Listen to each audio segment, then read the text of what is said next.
Who was Muthuvel Karunanidhi? Muthuvel Karunanidhi has died at the age of 94 on August 7, 2018 after suffering from a prolonged illness, as reported by Press Association.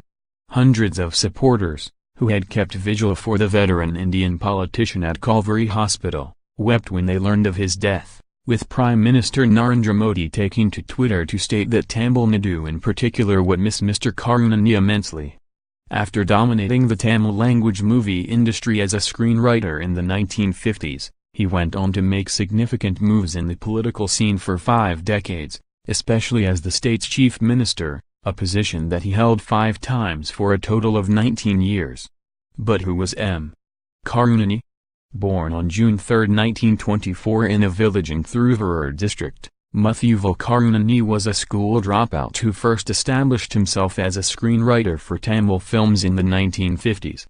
However, as reported in Livement, he became involved in politics from a young age and was inspired by the speeches of Alagarayasamy of the Justice Party.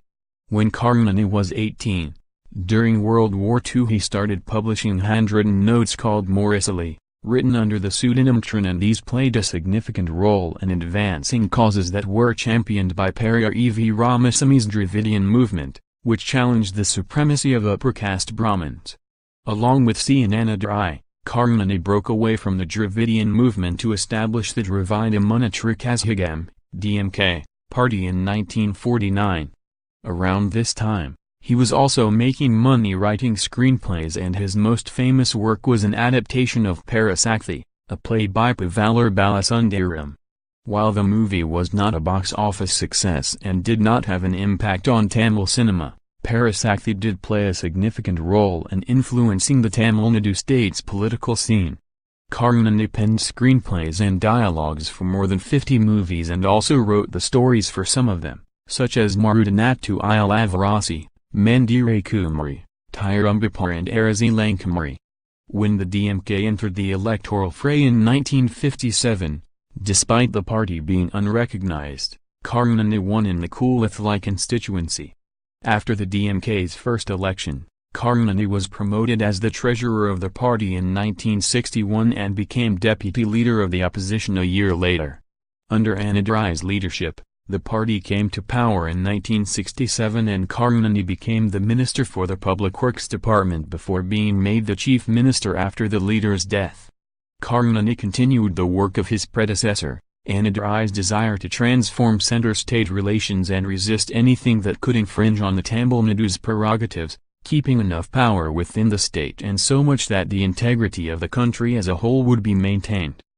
However, in 1974, Karunanidhi's DMK government passed a resolution in the Tamil Nadu Assembly that urged the centre to make immediate changes in the Constitution of India to establish a truly federal setup with full state autonomy.